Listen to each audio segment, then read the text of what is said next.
எப்படி இப்போ காலேஜ் படிக்கிற பசங்களை கூட்டு போய் ஸ்டேஷன்ல உட்காரப்ப? இப்ப வழக்கு பதிவு பண்ணிட்டாங்களா? எதுவுமே பண்ணல மாலதி, விட்டாங்க.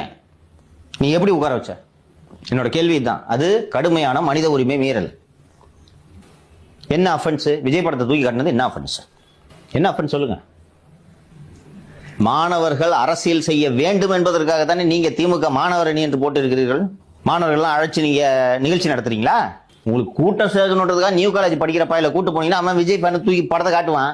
நீ அவனை கூட்டு போற? திமுக மாணவர் அணி வச்சிருக்கீங்களா, அவனை கூட்டு போய் உட்கார வைங்க.